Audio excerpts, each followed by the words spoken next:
going on as well. In 2013, Tim Hudson allows 3 hits over 7 scoreless, and he also homers while recording his 200th career win with an 8-1 victory over the Washington Nationals. In 2015, in the NFL draft, we talked about the LASIK surgery there earlier for Max Delyden and Jameis Winston. Well, in 2015, on this day, Jameis Winston was the first pick by the Tampa Bay Buccaneers, and I believe number 2 overall was Marcus Mariota going to the Tennessee Titans. Are you guys surprised that neither one of them really panned out to what maybe their expectations were? I'm really kind of surprised Jameis didn't. He just seemed like, in watching him on Hard Knocks especially, but his time at Florida State, like, it just seemed like there were so many times they should have lost the game, and they just kind of rallied around him. And you just thought like that intangible leadership quality would carry over into the NFL. And obviously the guy was talented, but but then watching him on Hard Knocks, you're like, okay, this guy's an idiot. Oh, but he's awesome. I'd run through a brick wall for this guy, but he's a 3-year-old. Like it was the most interesting thing to watch. But I just figured one head coach, especially when Bruce Arians went down there, like he could have gotten the most out of him because he had some weapons at times, and it just never, he had the 30 for 30 season, 30 touchdowns, 30 interceptions, and I'm kind of disappointed because I think he would have just been a great character for the league if he was a top 5, 8 quarterback and always in the spotlight. Yeah, I was really thinking with his big body, with the ability to throw downfield that he possessed there at Florida State. I thought that he was going to work out. And then you mentioned with Bruce Arians coming over there with the air raid, I wonder if his career would have been better off not starting off in the air raid with the lack of vision due to not having LASIK surgery at that point. Maybe he would have been better off having a decent running back to hand off and kind of work their way into the passing game. But yeah, I thought Jameis Winston was going to be the guy, but it's not over it's not over and done with yet for Jameis Winston. Geno Smith type resurgence. Dude, he's backing up Deshaun Watson, which is like a 99% chance that he's going to be playing next year, You got some breaking news over there? What you got, Caveman Rick? Streaming is back up, so put us back on. Facebook, YouTube. I will say, we're back on. The interesting thing about Jameis was, like, Jimbo Fisher at that point was considered like the quarterback whisperer because he had Jamarcus Russell that won the first round, then he had Christian Ponder, E.G. Emanuel, and now Jameis Winston. None of them really ended up panning out, so maybe you just can't buy Jimbo Fisher quarterbacks at that point. But that was part of the reason. Like, I think a lot of people felt so confident in him because Jimbo Fisher's reputation at that point was as high as it's ever been. Yeah, good point there. I never really had a big belief in Marcus Mariota. I mean, I think that I can't say he outperformed his expectations because when you win a Heisman Trophy, like those expectations kind of go through the roof. But I think that he had success over there. And then when Ryan Tannehill came in and took over for him, the Titans found new heights at that point in time. But yeah, I mean, I'm not surprised. He never went to the right team. I think a lot of it was fit with Marcus Mariota. That's probably fair. But we never got to see a good fit out of him, and we're talking about 4 teams that we've seen him with. This is true too. But the offense he came out of with Oregon, Chip Kelly style offense, I think that's where he excelled, and that's what made it like his name for him. And then that going to something similar in the NFL, I think was kind of just he wasn't able to adapt. Well, with the Titans though, when they first brought him over, they weren't the run dominant team that they were. Until Mike Vrabel came over, that's when they really started becoming run dominant. And like the 3rd year of Derrick Henry is when they really started. All right, let's run the ball. But until that point, I mean, you go to 2 years prior to Derrick Henry, or not prior to, but what I think it was the year before they drafted Derrick Henry, they brought DeMarco Murray in, and so yeah, they were running the ball a lot. But I don't know. What was your thoughts on Marcus Mariota and his career for the most part? I think at that point it was 2015, I guess, right? Because we have the nest rate. I don't think the NFL had quite gone to a lot of the college concepts we're seeing today. So coming from that Chip Kelly scheme, it wasn't. I don't think a whole lot translated over. Yeah. And I think that was part of his biggest issue. He was probably behind developmentally compared to Jameis, and the offense they ran at Florida State obviously didn't work out that well for either of them. And I think maybe if he was coming out now, he'd have a much better chance of succeeding because I think a lot more of the NFL has, incorporated some of those schemes and reads and stuff like that. But he may have just kind of like Michael Vick. I think if Michael Vick came out today, he'd be a whole different player than. I mean, granted, he was great then, but I think now the game and coaching is more caught up to what he could do. Yeah, I think if he came out today, we'd be talking. I mean, he'd probably be a better Lamar. And Michael Vick, to me, had one of the best bullets. One of the best. Man had a cannon. Yeah. And the fastest player on the field. It was an incredible combo. Golly, could you imagine Mike Vick in his prime, Lamar Jackson in his prime? I mean, the thing is, like, the coaching is so much better from even like the 7-on-7, early high school days. He would have received such better quarterback coaching to go along with that athletic skill set. Man. Who was the coach there? Was it Dan Reeves still? No. It was, I think Dan Reeves. was. Yeah. When he got drafted. He wasn't utilized correctly. Like you were saying, if he had like a more I don't know, like a younger, more youthful-minded coach that was going to utilize them better, that probably the NFL just has, I mean, it's evolved so much in the last 20, he was ahead of his time, 23 years. The Mike Vick experience, Joe. That was a great commercial. Remember that? He was a dog, that's for sure. 2022, Brock Purdy is selected by the San Francisco 49ers with the final pick in the 2022 NFL Draft, becoming Mr. Irrelevant, and Mr. Irrelevant is highly relevant across the NFL these days. And then in 2023, the Seattle Kraken become the first NHL franchise to earn its first ever playoff series win against the reigning Stanley Cup champion, and they eliminated the Colorado Avalanche also in 7 coach. games. And yeah, they fired their coach today. Hackstall. He was hired by my Philadelphia Flyers. We got rid of him, became their first coach. Now he gone. Yep, and we had a couple of teams moving on into the into the next round of the Stanley Cup playoffs. I believe we've had the Rangers. They took care of the Capitals. You had the Florida Panthers disband the Tampa Bay Lightning last night. What else do we have? I think we've got Edmonton is on the verge of taking down the LA Kings right now. Carolina as well. Yeah, Carolina's up 3-1 on the New York Islanders. So we've got a lot of great matches and a lot of great series coming up in the NBA as well. You guys are riding along with the Afternoon Underdogs. We're going to talk a little more 2024 NFL Draft when we get back and get some takes from Tyler and maybe find out what we think about the NFL and their Guardian caps and looking at an 18-game slate. We'll be right back. Keep it locked into ESPN Northwest Florida. ESPN Northwest Florida, available on all your devices. Connected.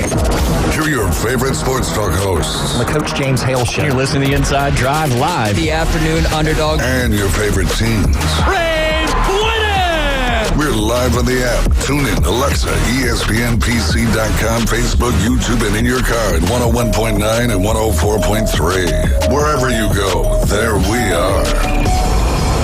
ESPN Northwest Florida. Good evening. This is Joanna on ESPN Northwest Florida with Tuesday's weather forecast. Partly cloudy tonight with a low near 67 and a wind 2 to 5 miles per hour. Some clouds and slight fog tomorrow morning and a temperature of 79. About the same in the afternoon and evening around 79 with mostly sunshine. Very warm with a high around 82 and slightly foggy in the morning but otherwise mostly sunshine Thursday. This forecast is sponsored by Mid-South Lumber, the best little lumberyard in Panama City. Thank you for keeping that dial at ESPN Northwest Florida. Rely on it. Golf is a game that should be fun, but to have the most fun, you need to play your best.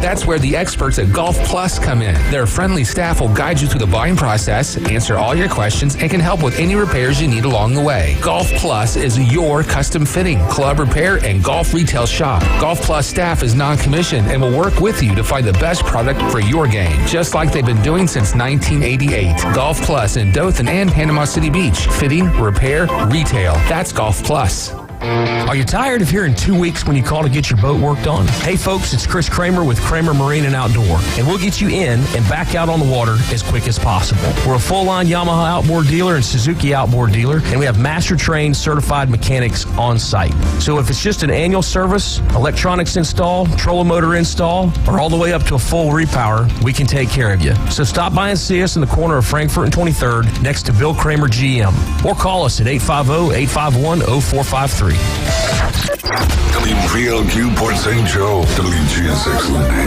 powered by Panama City Toyota. ESPN Northwest Florida. Takes the latest trades, in-depth interviews.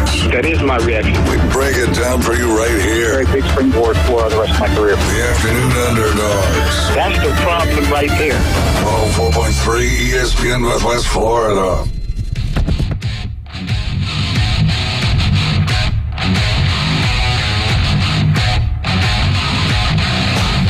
We are back. It is hour number 2 of the Afternoon Underdogs right here on ESPN Northwest Florida. The Braves are back, and they are leading the division. You can listen to the Braves in a rich audio experience all on your favorite devices. I love listening to the Atlanta Braves right here on my phone.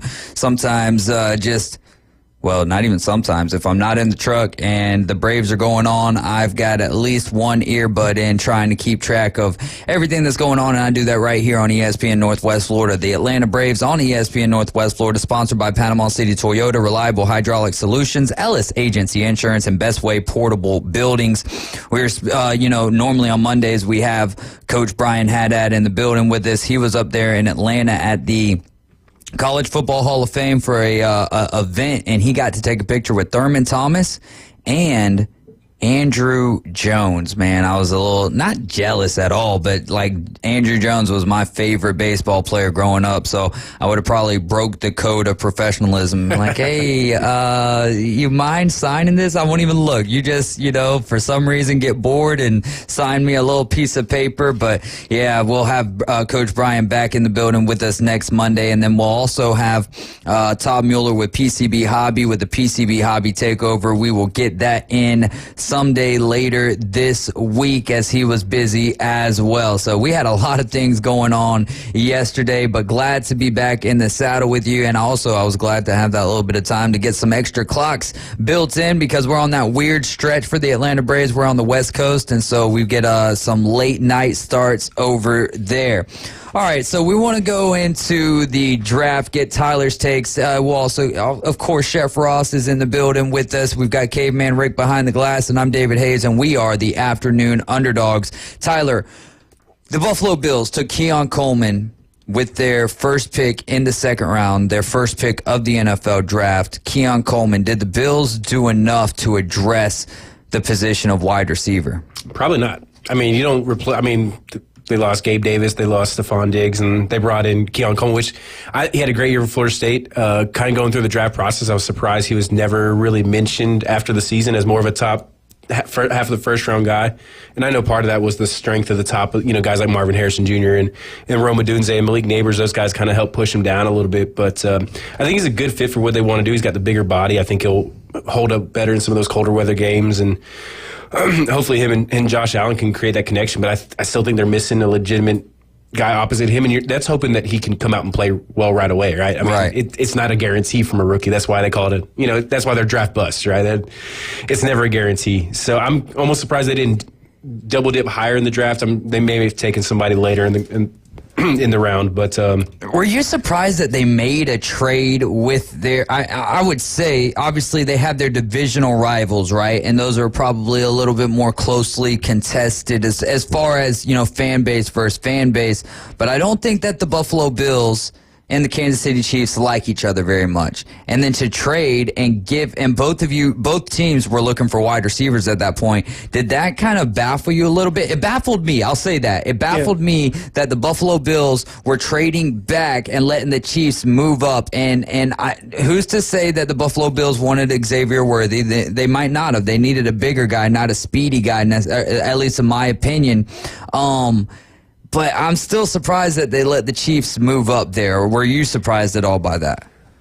I mean, not really. You see it. You see it in the draft. If a guy, or if you're getting a good enough deal, you're going to take the deal. I think fans make more of a bigger thing out of it. We've seen, interdivisional trades in the drafts. Yeah. You see it a lot more. Round one, I think, gets a little more scrutiny because that's when the higher profile players go. But I think if you're looking at it, they weren't going to take Xavier Worthy. Maybe if they don't trade with Kansas City, maybe somebody takes Xavier Worthy before it gets to Kansas City. Who knows, kind of a butterfly effect. But they ended up trading back once and then trading back a second time. So they ended up getting extra whatever picks on a roster that needs cheap talent. This is a team that was in a very bad cap situation. They've cut a lot of guys. That's part of the reason why Diggs is gone. That's why they couldn't re-sign Gabe Davis. But I think they needed to fill spots in this roster for cheap, and gaining those extra mid picks helps them do that. So I think they ended up getting the guy they wanted, or they were okay with Keon Coleman or Adonai Mitchell. Maybe there was like a 1A, 1B. They knew they were going to get one of those two guys, and they're like, it doesn't matter who takes these other guys because we're not going to take them. We might as well be able to fill in some of our needs with cheaper players. Maybe they knew Xavier Worthy didn't have snow tires, and they were like, hey, this guy's not going to work out up here. He's a 165-pound wide receiver. Like, there's no guarantee he's going to pan out either. Yeah. So, but Xavier Worthy, even though he's a first-round pick, you know, he's not brought in to be the number one target over there. That's going to be Travis Kelce, who they just not gave an extension to, but gave a raise to. So they've got Travis Kelce over there still. You bring in Hollywood Brown, and now you've got maybe one of the fastest wide receiving rooms in the NFL at that point in time. And who knows? I mean, you could still see the Chiefs making some sort of move to bring in another more, I would say, big-bodied guy to kind of set the balance there for the Chiefs wide receiving core. Even more seasoned guy too. Kind of a veteran seasoned guy as well. I mean, Randall Cobb's out there, right? Julio Jones, right? Hey, Julio Jones. He's been ring chasing for a couple of years now. You got a veteran presence, a guy that might be able to help out some youngsters, you know, grow in the league. So it's a thought. There you go. Kyle Albritton says they could have had Ricky Pearsall, but they had to settle for Coleman. Mind-boggling. I do like the Keon Coleman pick right there. I think if I was the Buffalo Bills, I'd go with A.D. Mitchell right there. But I think that the ceiling for Keon Coleman could be a little higher than what he was a Adonai Mitchell's pretty is. divisive player. It seemed like, you know, he didn't test extremely well, but he did other tests extremely well. Obviously, he was great at times at Florida State, and then I went to the Duke-Florida State game in Tallahassee, and you wouldn't have even known he was on the field.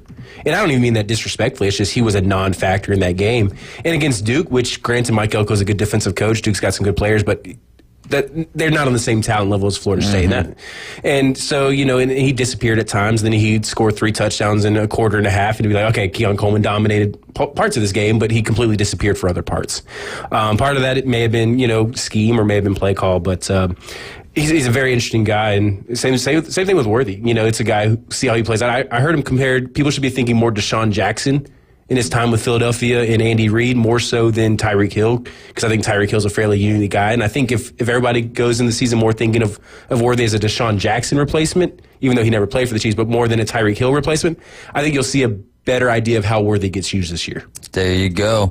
We'll move on to another team in the AFC East, and we're talking about the New York Jets. They went with Olu Fashanu out of Penn State with their 11th overall pick in the first round. Malachi Corley, wide receiver out of Western Kentucky in round 3. They went with Braylon Allen, running back out of Wisconsin in the 4th round. In the 5th round, they picked up Jordan Travis, as Max mentioned earlier, another running back to that running back room. Isaiah Davis, running back out of South Dakota State. The Jackrabbit went in the 5th round at 173. They went with Quantez Stiggers, defensive back from the CFL, the Toronto Argonauts. Right. I didn't even know that you had to draft players. Like, I thought you could just like sign them. Well, they were drafting overseas players. Yeah, the Bills did. You have an extra roster spot that you can get if you want to get somebody from overseas, so that can help, you know, yeah, build the roster I just up. didn't know you had to It's a good idea. spend a draft pick on a CFL player. Yeah. I thought you could just reach out to their agent and sign them.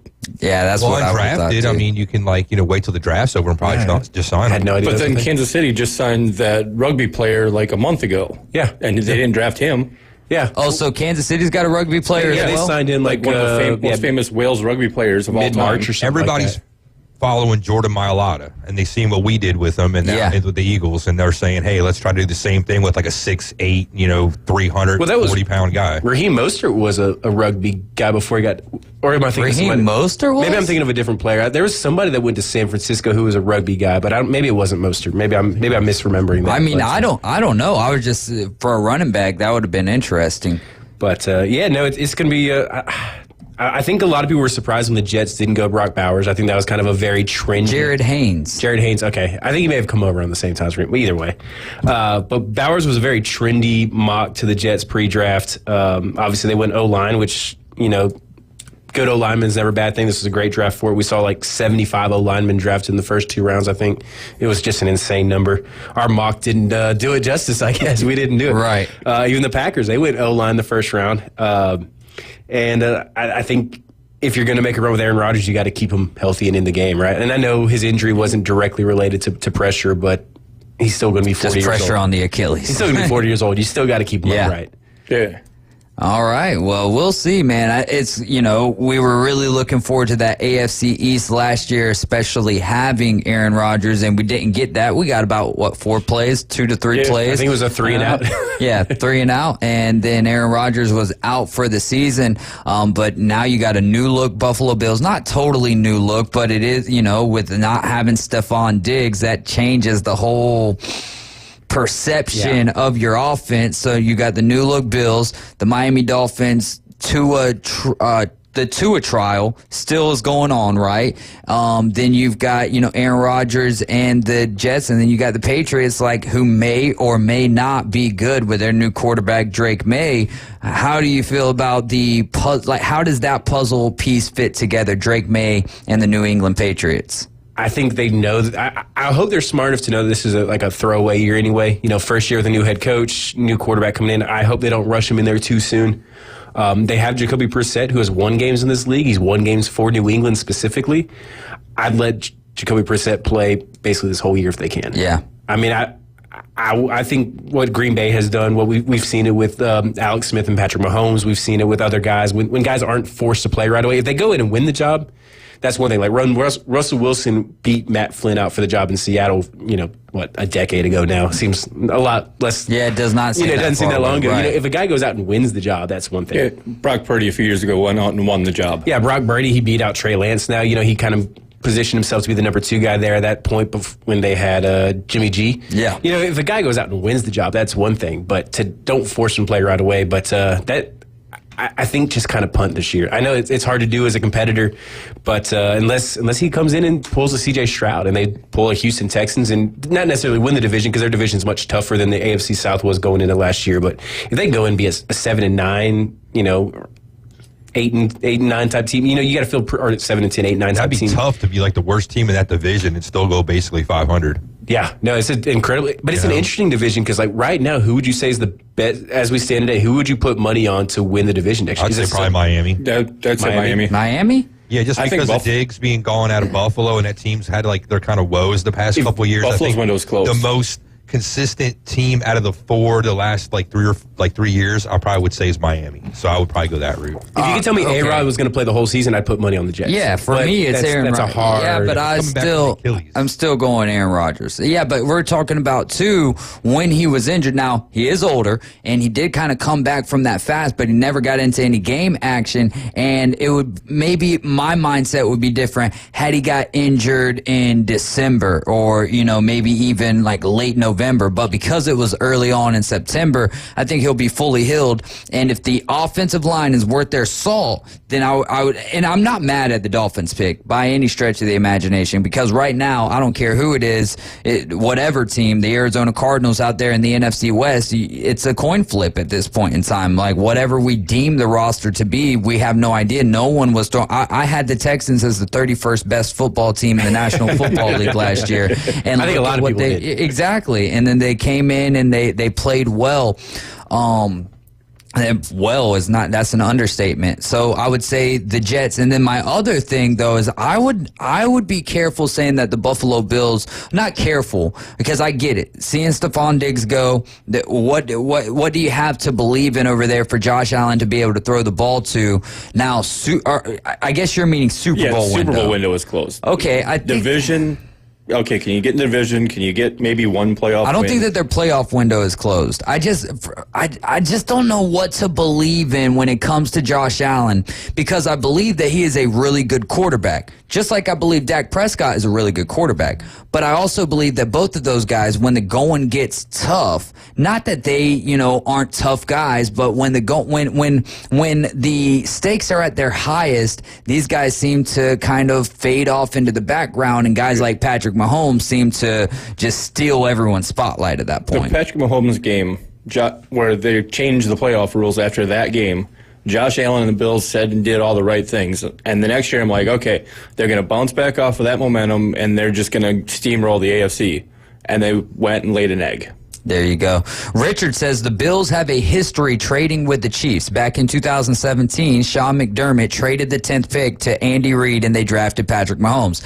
I don't care about your history. Like, you should learn from that history and stop trading with that team. That's why I'm saying, like, if this happens, 2 years ago, I don't think it surprises me as much. But because this rivalry keeps on rearing its head, it's like I would do anything in my power to keep any type of assets out of the hands of the Kansas City Chiefs, and the only thing that I can do is by picking before them and not saying, you know what, we don't really know who we want right here, so y'all go ahead and make your decision and we'll make ours to kick off the second round. But then say they stay at 28 and draft Keon Coleman, and then Kansas City still drafts Xavier Worthy at 32. It's like, okay, so we gave up a 4th round pick for nothing? And you're right. That's fine. That's fine. It's fine. I'm just saying, me personally, I couldn't be trading with the team who continues ousted me out of the playoffs. For sure. Right? Not only that it's interdivisional rivalry, but how many Jets-Patriots trades do you ever see? Because, they got Belichick after like a 3-day contract with the Jets. Probably haven't traded since they traded for Bill Belichick. Oh, man, we'll move on to another team.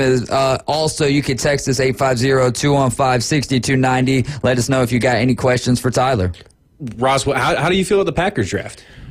I feel it was a solid draft. I was a little disappointed that they took offensive tackle first instead of looking at one of their glaring defensive needs. Especially because most of the defensive guys were probably still there. Every defensive guy was available to them.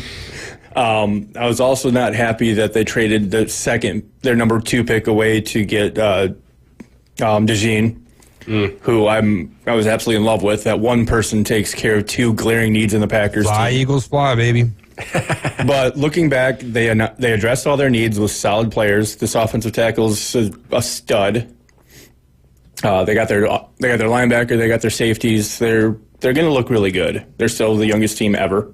Yeah. That offense has got so many young guys on it that they could have almost gone exclusively defense in the draft, and I think they did after that offensive tackle pick. But maybe it's going to be interesting NFC North with all the new quarterbacks. I mean, Jared Goff's now the elder statesman of the group. And is that not wild? And Jordan Love's the second. Yeah, he's the second oldest quarterback. Minnesota Vikings with J.J. McCarthy. I mean, there's so many. We're going to have to pick this back up at 5:40. But how do you foresee that marriage playing out, J.J. McCarthy and the Minnesota Vikings? I think a lot of Minnesota Vikings fans wanted J.J. McCarthy, and I know that there was a few out there who didn't necessarily want him. But do you believe that he can? I think that for Minnesota, it doesn't matter what you do offensively until you get that defense looking how it looked 3 years ago. Yeah. If you're going to continue to put out a team that's going to sit there in one-possession games and just not be able to pull off the victory in these one-possession games, then you can. But is J.J. McCarthy the quarterback who's been in these one-possession games, who's a proven winner at every level to this point outside of the NFL, because we haven't seen him? Could he be the spot that pushes him over the top? I don't think he's better than Kirk Cousins. I think it does come back to the defense for them. I mean, we may have to pick this up at 5:40, but I mean, I think you could argue the Vikings were walk away with one of the best drafts, especially with what they did in the first round and keeping their first round pick, getting their quarterback that they very much wanted, Dallas Turner, and didn't trade up and lose significant draft capital to get it. I think it's great what Kevin McConnell did with Kirk Cousins. That offense has to have you very excited as a Vikings fan. All the talk about the situation Caleb Williams is stepping into, J.J. McCarthy has the best wide receiver in the NFL. Yeah. A guy who played great his rookie year, Jordan Addison, one of the best tight ends in the league. T.J. Hawkinson. And then they brought in over Aaron Jones. Yeah. Like, that's a great offense that he's stepping into. It's underrated. And I mean, he's got Sam Darnold there, so he doesn't have to play right away, but it's not like that's a very daunting task to beat out Sam Darnold. A lot of other guys have done it. Yeah. So, like, they've got some holes in the O-line. Oh, yeah. There's. I mean, it's not a perfect situation, obviously, or else they're probably not drafting that high. But, I mean, for all the talk about Caleb Williams and the situation he's going, J.J. McCarthy is going into a fantastic situation. Well, hold on, though.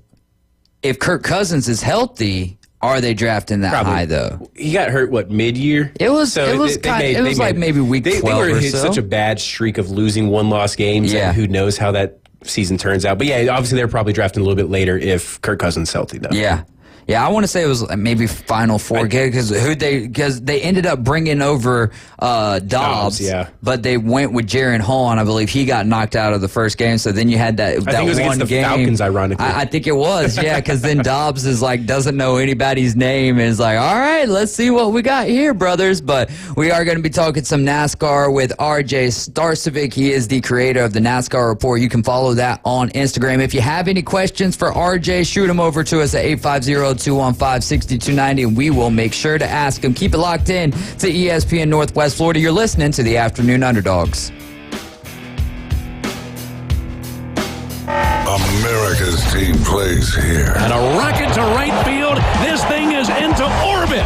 The Atlanta Braves on ESPN Northwest Florida. Acuna, Ozzie, and Austin Riley lead the Braves' high-powered offense. Swung on, belted, deep right field. Get out of here, Ozzie. Home run. Ball game. The Atlanta Braves on ESPN Northwest Florida is sponsored by Brock's Pest Control, Store More Portable Buildings, Reliable Hydraulic Solutions, Billbird Kia, and Mid-South Lumber. Good evening. This is Joanna on ESPN Northwest Florida with Tuesday's weather forecast. Partly cloudy tonight with a low near 67 and a wind 2 to 5 miles per hour. Some clouds and slight fog tomorrow morning and a temperature of 79. About the same in the afternoon and evening around 79 with mostly sunshine. Very warm with a high around 82 and slightly foggy in the morning but otherwise mostly sunshine Thursday. This forecast is sponsored by Mid-South Lumber, the best little lumberyard in Panama City. Thank you for keeping that dial at ESPN Northwest Florida. Rely on it. At Creative Gems, we believe every piece of jewelry tells a story of love, legacy, and the art of fine craftsmanship. Family owned with every detail crafted on site in Panama City, Florida, we invite you to experience more than just shopping. It's a journey to remember. Come visit us online at creativegemsinc.com or in our showroom on Jenks Avenue, open Monday, Wednesday, and Friday. Creative Gems. PCB Hobby, the beach's premier hobby store for sports cards, comics, coins, and trading card games. PCB Hobby carries the largest selection of boxes and packs from the latest releases of brands like Topps, Panini, Leaf, and more. Looking for a specific player or team? PCB Hobby has a wide assortment of raw and graded cards. They carry parallel rookie, game used, and autographed cards in both modern and vintage. Have a collection you want to sell? We buy, sell, and trade. PCB Hobby on Back Beach Road, just east of Florida Linen. Call 850-320-8388. Karen bought 83 liters of Dr. Thunder, a suitcase full of Cheez-Its, and a drum of Crisco.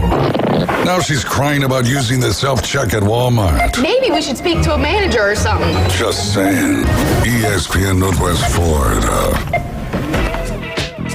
And we are back. This is the Afternoon Underdogs, and you are tuned into ESPN Northwest Florida. I'm David Hayes along with Tyler Bishop, Chef Ross, and Caveman Rick. We're the Afternoon Underdogs. You can call or text us, 850-215-6290. Now we've got RJ Starcevic on the line with us. Normally joins us Mondays at 4:20 here in the Central Time Zone, but we pushed that off until today. RJ, my man, how's Tampa treating you?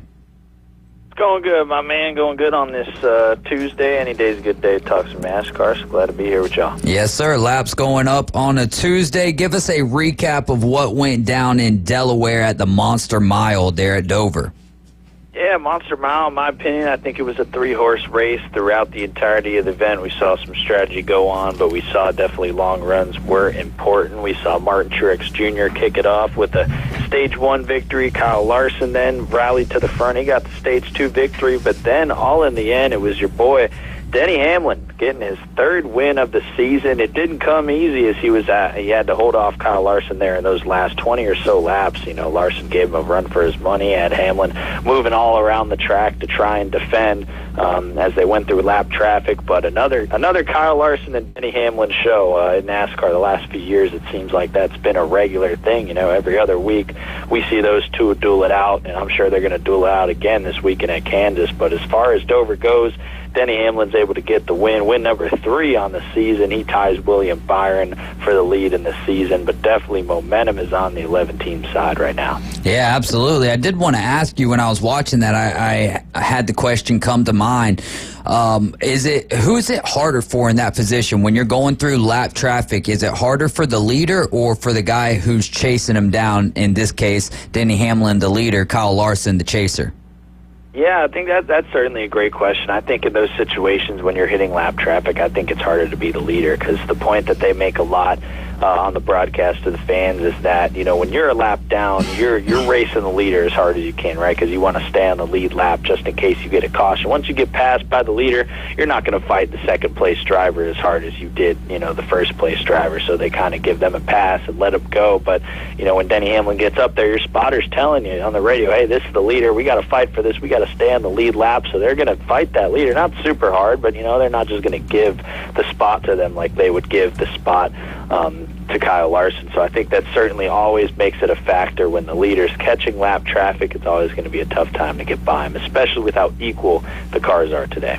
How'd the day end up going for Corey Heim, who is making his Cup Series debut, filling in for the injured Eric Jones?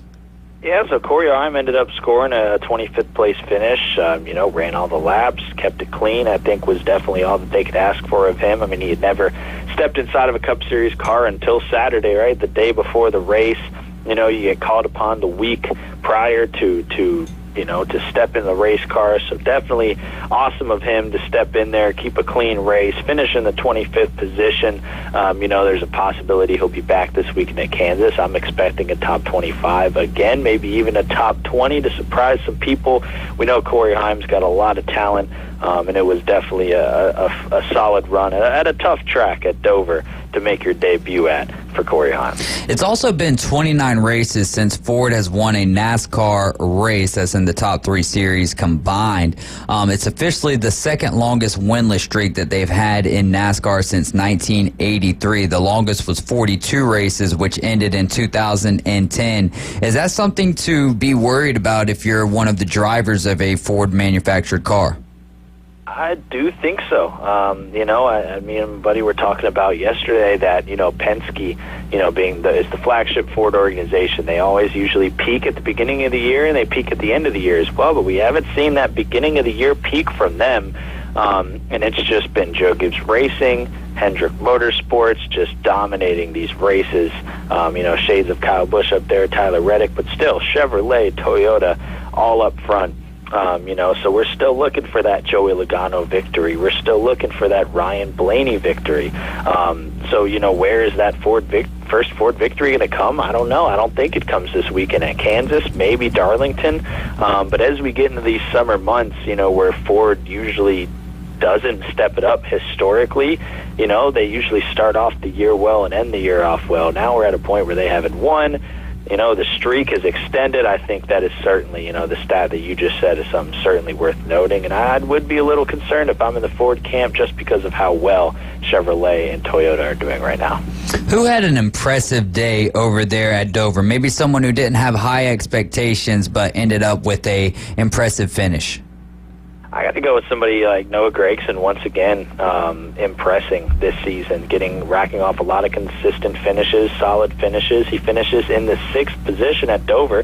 He qualified 5th, right? So this wasn't a day where it's like, they're still impressive if you qualify in the back and you finish up front, but he qualified 5th and he finished in the 6th position. So a day where qualify well, you roll off the truck well, and then you keep it consistent all race long in a grueling race that is at Dover. And for Gragson to be able to finish in the 6th position, that's awesome for him, for Stewart-Haas Racing. They continue to turn heads this year and make some headway possibly towards the playoffs. You never know. You're listening to ESPN Northwest Florida. We are on the line with RJ Starcevic. He is the creator of the NASCAR Report, and you can go follow that on Instagram and stay up to date with the latest and greatest happenings in the world of NASCAR. On the flip side of an impressive day, who was supposed to have or expected to have an impressive day, but ended up being disappointed by the end of the race? I was looking at, maybe not expected going into the race weekend, but Ricky Stenhouse Jr. was running up front all race long. He qualified in the 17th position. He was running top 10 at points, top 15. This was a race where it's like, okay, if he scores a good finish here, he really, really needs it. They haven't finished inside of the top 15 really all year besides super speedways. and then they just get caught up in an incident on green flag pit stops. He ends up finishing 35th. So what a day that could have been a 10th to 15th place finish, they get a 35th run. That's just got to be grueling for a team that's probably, as we get in the summer stretch, if they can't get any consistent runs going on, they're going to need a win to get into the playoffs. All right, and then give us a recap of what went down in the Xfinity Series over there in Dover, or at Dover. Yeah, so Martin Truex Jr. wasn't able to get it done for the second year in a row, but how about Ryan Truex? He's able to come in there for Joe Gibbs Racing, and he wins in an overtime restart against Carson Kvapil, which was coming from the late model scene over on Junior Motorsports. He ran at Martinsville. He gets another opportunity here at Dover, and he almost had a shot at the victory there. Was so close, but Truex was able to just use him up a little bit, coming to the white flag, and ends up getting the win. So second win in a row at Dover for Ryan Truex, a guy that hasn't been full-time in the Xfinity Series in a long time. But, if there's ever a consideration for somebody that should be slotted into a full-time spot, maybe in 2025, he definitely will put his name out there. And also a few shout-outs to Kyle Weatherman, the weatherman, who gets an 8th-place run for DGM Racing. They're based right here in Florida, so a great run for a good Florida team out there. And then Anthony Alfredo finished 9th and won the Dash for Cash. Those boys got $100,000 for being the highest Dash for Cash finisher, so that's pretty cool for them as well. Yeah, that is awesome. And May 12th, they're going to be at Darlington. So not this week, they're at Kansas. Next week, in 2 weeks, they're going to be at Darlington. That's going to be the throwback. And Alex Bowman is going to be driving the 48 car. And it's going to be a throwback to the Jimmy Johnson days of the lows there and the 48 car. Are you a little disappointed that Jimmy Johnson won't be driving the 8 car in that race? Yeah, a little disappointed for sure. But, I know Jimmy Johnson will get to see him this weekend at Kansas, running that 84. Hopefully that he'll be a little bit faster than he was at Dover, have some better luck. But yeah, man, what a scheme. I saw that today they came out with. I think that's just a perfect throwback to have, perfect way to pay homage to Jimmy Johnson. I think Hendrick's been nailing it with the throwbacks this year so far. They got Chase Elliott throwing it back, Dale Earnhardt Jr.'s old National Guard race car, and then they got Kyle Larson throwing it back to Terry Labonte in that old Kellogg's number 5. So I think those are three awesome paint schemes you're going to see out of the Hendrick camp. But cool to pay homage there for Jimmy Johnson for Alex Bowman. Let's take a look at your high-powered rankings. What are the top 5 drivers in RJ's high-powered rankings? Yeah, for me personally, I think Kyle Larson's been top of my list the last few weeks. I got to keep him there at number 1. I think still Larson's, every track, week in and week out, he's consistent. He's fighting for wins. If he's not first, he's second or third. He's last. Yeah.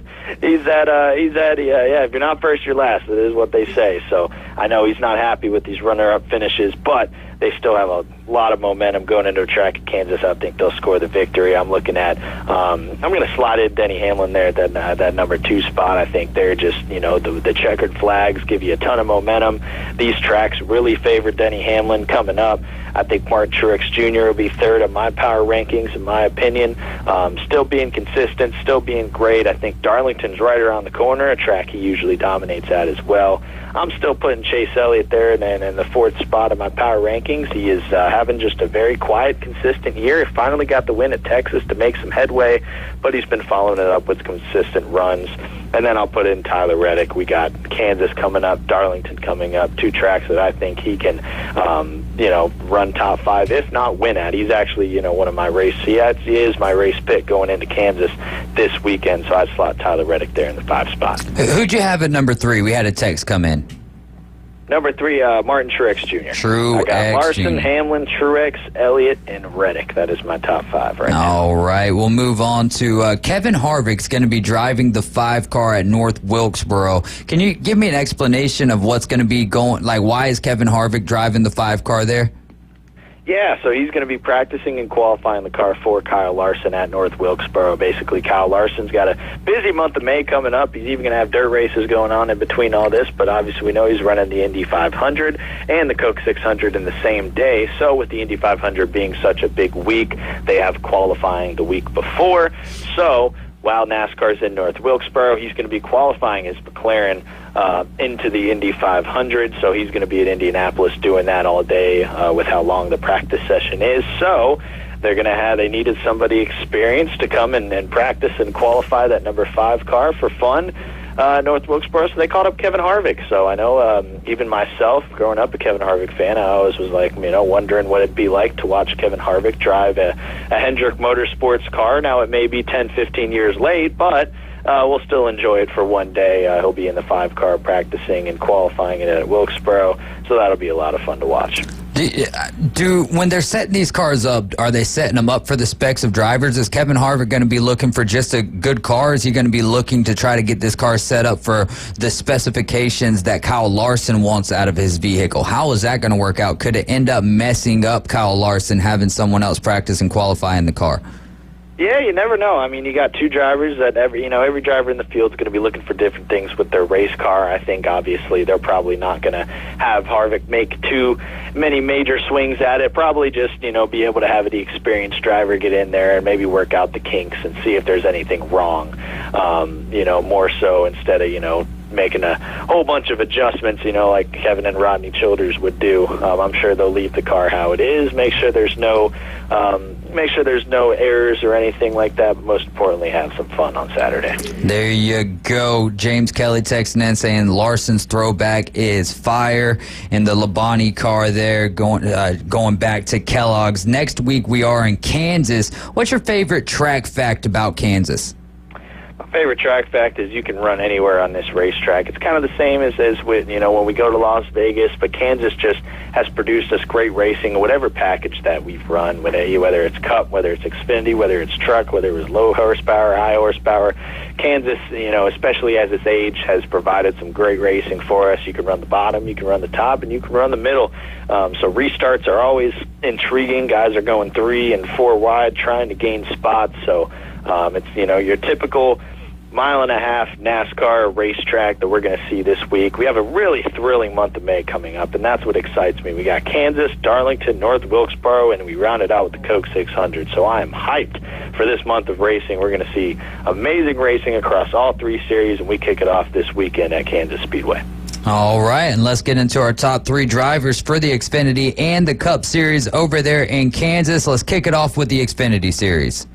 Gotcha. So, Xfinity, unfortunately, I wish they were in Kansas. They're not this weekend. We're taking the weekend off in Xfinity. They're going to Darlington the following weekend. So it will be just the Cup Series this weekend. The Xfinity Series gets a little bit of a breather after that race at Dover. But as far as the Cup Series goes, I mean, I'm definitely looking at Denny Hamlin to repeat. I think he's been really, really fast at Kansas. And so I think it'll be him, and my second driver's got to be Kyle Larson. I think those guys are going to be dueling it out, like they have all season long, all of last year.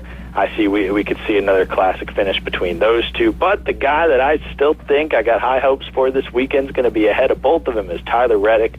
Tyler Reddick's my race pick. I think he's going to go out there, maybe not fire off super good right away, but I think he's going to be there at the end, get his redemption for Vegas, and be able to get out front there. Some surprises in the field, though, from the Xfinity Series. Austin Hill's racing this weekend. He's driving a 3rd Richard Childress racing car in the 33, and also Riley Herbst, who drives for Stewart Haas Racing in the Xfinity Series, is going to drive for Rick Rare Racing in the 15 car, as well as Jimmy Johnson coming back to get some more next-gen experience in his 84.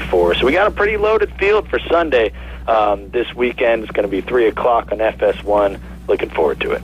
All right, man. That is great stuff. As always, RJ, we appreciate you giving us some of your time and catching us up on what's going on in the world of NASCAR. And we look forward to chatting with you next Monday, getting a recap of what went down there in Kansas.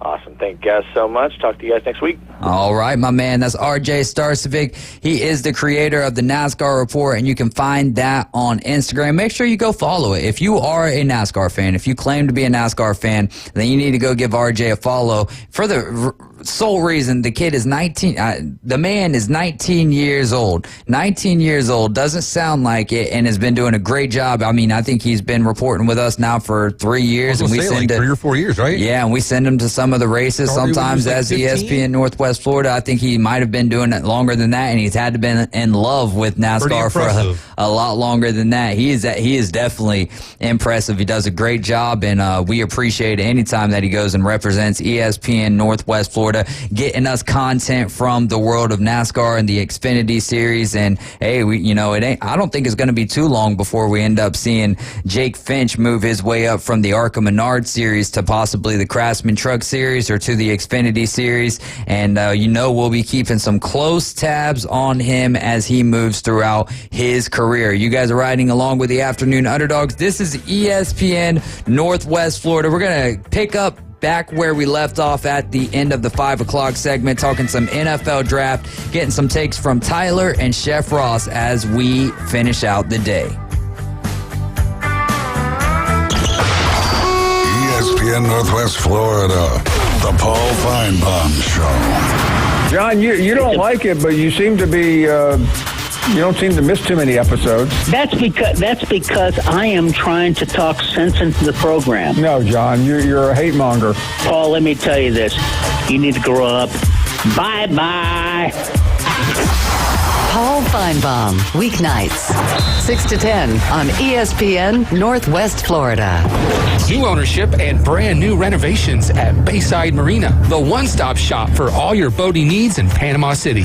Boat storage, valet service boat launching, pontoon rentals, non-ethanol fuel, on-site mechanic, ice, drinks, cleaning station, live bait and tackle. Our marina store is loaded. Relax and enjoy your day on the water at Bayside Marina, Big Daddy Drive, Panama City Beach, or call 850-234-7650.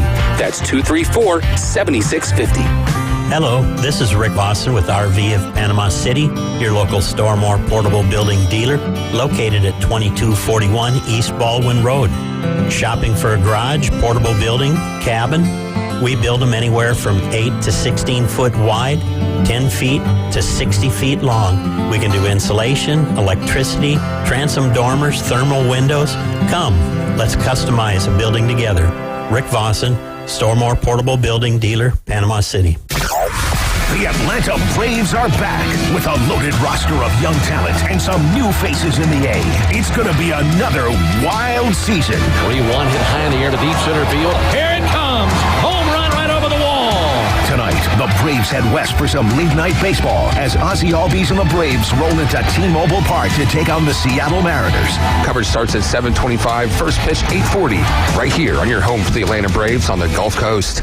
ESPN Northwest Florida.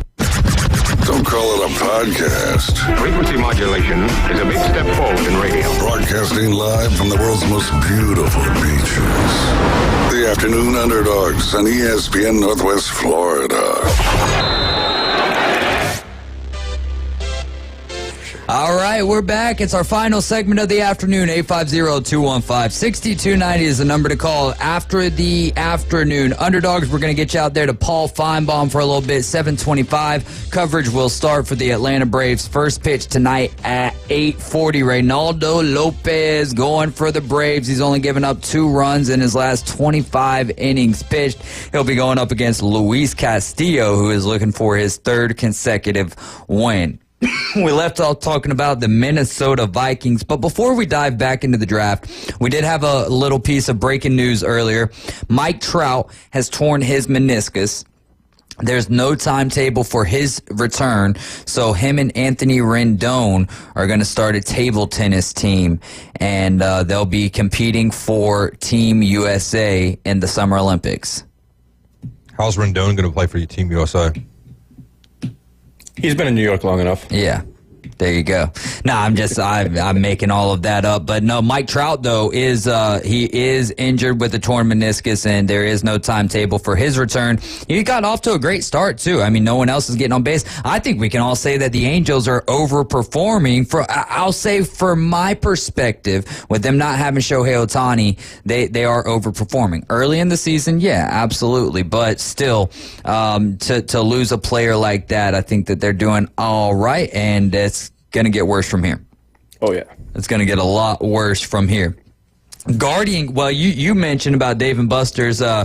So did you read any? I know that we talked a little bit about that on the Inside Drive I just today saw a as well. headline for it. I didn't read into anything. That's just wild. Like, if I'm betting at Dave & Buster's with one of my buddies on game, now it'll be different if you could just like pick random people. Like, all right, hey, come over here. We're gonna play, Connect Four basketball or whatever. Like you play like somebody else at a different Dave & Buster's, Oh, kind of no, like that- playing like that on just opens way too much PlayStation or anything cheating, like right? that. Well, I'm just saying that might be what they're trying to get to. Yeah. And another way to get your money and How much of a taxes for the degenerate are you that you're gambling at Dave & Buster's? Yeah, at Dave & Buster's. 'Cause it's like you could throw $20 on Madden or whatever This playing is at the America. house. I mean, nowadays, Where's Childish Gambino when you need him? I mean, gambling's the way of the world nowadays, Yeah, so you guys excited about that? I'm not going to gamble on stuff like that. Not now. I mean, it'd been great like when I was 16 and I was hanging out at the arcades and I was kind of a mall rat, when I was really good at video games. I could have probably made bank then. Like back in the day, like, Mom, can I borrow $5 to go to the arcade? Like, you've wasted that $5. Even $5 ain't gonna do nothing for you. Be getting rich off me today. Kids, Ruby getting his feelings hurt. 13-year-old taking his. Well, I mean, you guys have played stuff like COD, right? If you guys played online, and you have like some little chump that's like 12, 13 years old running his mouth, talking chunk to you, and murdering you left and right, wanting to like reach through the dang microphone or the headphones and strangle him. Yeah, so been what there. game in Dave & Buster's? Well, what game in Dave & Buster's would you feel the most confident in betting on yourself in? Probably, I don't know. Drinking. I don't know if there's any game in there like I'd feel comfortable enough betting a significant amount. I'm just not. I don't think that there's any games that I would. There's games I love to play in there, but I know I ain't that good at them, man. And then you watch, like, I think that one of the first one people would say, hey, that could be a good one, right? But like a lot of people listening probably like, oh, the basketball game. Have you guys ever seen some of those videos of the people who like do like that? The people in China, yeah, they're like just one-handed, and it's just like, nothing. Yeah, ain't no way, bro. It's already too expensive to be playing as it is, unless you're going on half price Wednesdays. So yeah, the Guardian caps are going to be allowed to be worn in games. How do you feel about that, Tyler? You think that's a good thing, bad thing, irrelevant? What are you feeling? I mean, I'm all for it. I mean, I don't think it's going to take away from anything. So if it helps, it helps. And if it doesn't, it doesn't. As long as it's not required and guys are being forced to wear it, I think I'm okay with that. If it's like a precaution guys want to wear, like, we see it all the time with the braces and the shoulder straps and everything. Like, there's already all this other crap. So I think the biggest thing is assuming they can print on them and make they're going to have the logos on. It's going to have to look close enough. Obviously, it's going to look a little funky. It's going to look like Minecraft had a football helmet. It's going to look like Pop Warner football with the little 8-year-olds or 6-year-olds with the bobbleheads with the big heads. I've seen some reaction from some players on Twitter saying like they don't do much, so there's really no reason for them. But at that point though, if it doesn't hurt anything, it's not going to hurt anything, right? Yeah. So if it's not hurting, then why not? I wonder how many players are actually going to end up wearing them just for that side of like how it looks and all that good stuff. But if it does add a layer of protection for you, I could see even some of the hog mollies using it. Why not? Yeah. Because, it used to be, not everybody used to wear the leg braces all the time. And it was only guys coming off of injury or who had been previously injured. But now it's standard practice. Every O-lineman people got endorsement deals with certain companies, like whichever company's going to make them, and maybe they're going to wear them just because, they're getting money and get paid to kind of like advertise, if you will. I would imagine that whoever it is makes the helmet is going to be responsible for at least having their logo somewhere on that Guardian cap if it is covering up their logo. Because I would imagine, especially with how the NFL is doing, where you've got certain helmets for certain positions, that there is some sort of paper, some sort of money that goes into your logo of your helmet being on that particular player or position. 3 or 4 helmet companies that are manufacturing helmets for NFL players, I think, right now. I don't think it's just like Rydell or like No, and it's more than 3 or 4 though. I don't know the last time that you customized a player on Madden, but son, it is in depth these days. I think to Rick's point, though, like, I don't think there's money in Guardian caps. Like, I mean, it's not a brand new thing. But the kids, nobody's going to go buy. But I didn't think oven mitts were going to be such a big thing in baseball. But now, like, you got little kids who don't even like. I'll go watch some of these games. They'll get on base, and all you see is the oven mitt just sitting in their back pocket. But like, they don't even use it. It's not a new product. Like, it's people already know Guardian caps. Like, so I don't think it's going to really be a huge thing. Like, I'm going to buy a guardian cap because Aaron Darnold wears one. All right, well, let's go neck roll. Like, you know what I mean? Like, that didn't start out at the younger ages, but when people were wearing it at the NFL level, then you were seeing kids at the collegiate level, the high school level, wearing that youth football, wearing the neck rolls and stuff. So if an NFL player is wearing those guardian caps, then all of a sudden, like, because something is trivial, like, what do little kids really need a oven mitt for sliding in baseball? You know what I mean? To protect their hand. Like, it's not a bad thing, but why do they do it? Because the pros are doing it. Why did I go when I was playing baseball? I always wore my pants high, right? Like, you could see the whole sock. Well, then you started getting into the baggy pants and stuff, and I, as a young kid who was watching these MLB players and what they were wearing, and that was kind of like the Under Armour, when they started going to the tight sleeves, everyone started doing that. So if you see these NFL players start actually using these guardian caps in games, then I think that you're going to see that boom at the youth level. Allen Iverson started with the sleeve, in basketball, and then like that took off, and you started seeing everybody else wearing like one sleeve or whatever. Baggy shorts. Maybe, I don't know. I guess I don't see it as much as like a lot of that is like style. Like this isn't going to be more for. I don't know. It'd be interesting to see. But the oven mitt, right? That one's not. That's not style. That's protection that is turned into style. But don't. The next thing you're going to see is fingernail polish all over these kids' hands. It's like Michael Jackson, one glove, all diamondy. Don't most little leagues ban head first sliding anyway?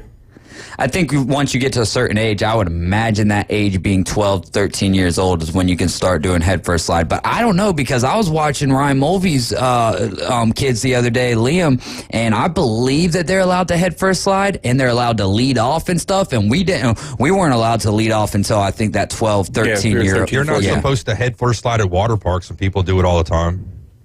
Yeah, we got. But the umpire can't call you out at a water park where they can call you out on the bases. And take your ticket away. Oh, who was it last night? Was it?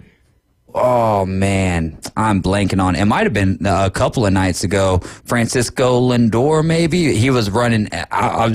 You talked about the umpire being able to call you out, and he was running. It might have been something I saw on Twitter, but he was running in the base paths. It was I believe it was a strike 3, called strike, and the catcher had dropped it. And he ran on the inside of the base path and ended up getting called out there at first base. A lot of wild calls. That was another tying run. Yeah. That got sent back to third base. Yeah, much like the Brewers and the Rays and that series getting underway. You say that it didn't hit the helmet. I'd have to watch it again, though, because I watched it a bunch last night, but I didn't have the volume on ESPN, so I didn't know what it was that they were talking about, but I formulated, like, what was going on, Yeah.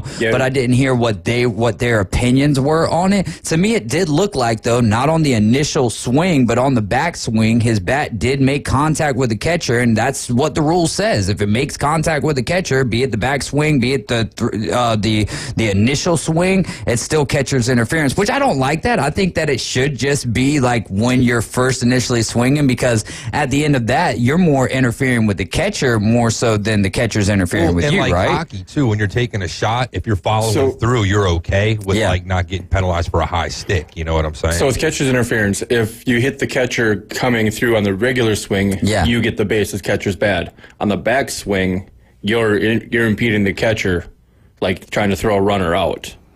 But it also hit his you're head not down. out going through the swing.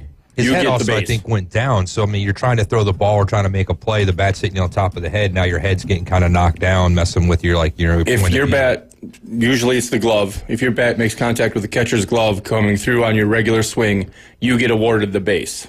And it's a dead ball from there. So the batter is awarded first base if the catcher or any other fielder interferes with him at any point during a pitch. That would be the operative word right there, right? During, because once that pitch hits the catcher's mitt, at that point, it's no longer during a pitch. That would be after a pitch. So I guess that's another one of those judgment calls. Just like, they got another one that they got wrong was in the Yankees. I can't remember who it was that they were playing. Was it Yankees Brewers? Aaron Judge, throwing his hand up there, and they said that was a natural part of the slide. And it's like, man, if you watch that, it's not a natural part of the slide at all, because he was already kind of going down and then raises his hand, and the man's 6'7", so he's got a long wingspan there as well. But that was a 15-5 game. That slide really didn't matter compared to the 1-0 in the ninth. All right. But the funny thing about that Aaron Judge thing is the crew chief for the umpires came out on X the next day and went, oops, my bad, we got it wrong. Yeah, yeah.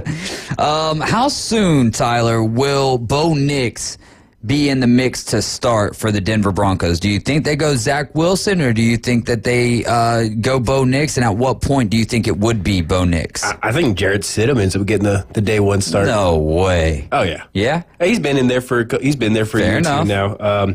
Ironically, I think Jarrett Stidham was the last starting quarterback before Bo Nix at Auburn, so it'd be kind of hilarious when that happens. There you go. I don't know. I was listening. What to a quarterback room they have over there, bro. It's something. It's very much something. I was listening, and I heard just glowing reviews for Bo Nix from some different guys. Obviously, Sean Payton, super high on him, said that he aced a lot of the classroom work on their visits and everything like that, and just super excited and sees actually some Drew Brees type qualities in Bo Nix. And basically, you don't complete 77 passes in a season if you're not a pretty dang good quarterback. Yeah. So I think Bo Nix ends up being the day one starter. If I was betting money today, I think it'd be Bo Nix. The day one starter? I think so. I thought you just said Jarrett Stidham, though. I mean, if you're putting money on the safe bet, it's Bo Nix. I think the safe bet's Jarrett Stidham. All right. But if I was having to put money on it, I think the Bo Nix may be like 2.5 to 1. Do you think Sean Payton's ever like, man, what did I get myself into? Outside a boatload of money. Yeah. Outside of a boatload of money. But as far as the team that it is that he's trying to put together there, I mean, who knows, though? I think they'd be better off not playing Bo Nix right away. But if you draft an older quarterback, you kind of expect him to be able to come in. Because, I mean, he started 60-something NCAA games. He's played for 5 full seasons. He wasn't a COVID guy that played 2 games in one season. And he played 5 full seasons. So he should be as ready as anybody to come in and play. And, I think Sean Payton, in every interview about this guy, his eyes light up. Yeah. Like, find you somebody who looks at you like Sean Payton looks at Bo Nix. And you'll, like, I think he's going to end up. But I think Jarrett Stidham if it's not Bo Nix. I don't think Zach Wilson's actually in this quarterback competition. Okay, so why do you think the trade?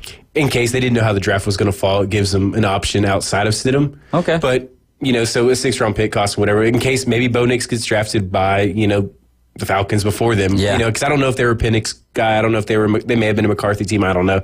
But there was a chance that Bo Nix wasn't going to fall to I him. think he's a quarterback collector. It's in his DNA. He always likes having tons of quarterbacks. You can never have too many good quarterbacks, right? So, I mean, there's times he's had 5 quarterbacks on his roster. So he's going to collect mid quarterbacks. But that's like mid quarterback. You need some loud quarterbacks, brother. Goodness and still pay all of gracious. Russell Wilson's contract. Oh, yeah. Yeah, oh man, it is. I don't know. I think that there's an avenue for Zach Wilson to be the starter going into this year. But we'll see how all of that plays out. I would say that it would be a pride thing on the side of Sean Payton, like being like, oh, look what New York wasn't able to do with Zach Wilson, but look what Sean Payton, was able to do with Zach Wilson and the Denver Broncos, and really not too many targets to speak of. I think if you come out week 1 and Zach Wilson beats out the guy you just spent a top 12 pick on, that's not a great sign. You're almost admitting that you messed up that pick at that point. That's going to do it for us today, though, guys. Hey, we'll get back to it tomorrow afternoon. Coach James Hale Show is going to be live at 7 in the morning. Inside Drive back tomorrow at 11. We'll be back tomorrow at 4. Braves coming up at 7:25. Y'all have a great day. Just remember, Jesus loves you, so do I.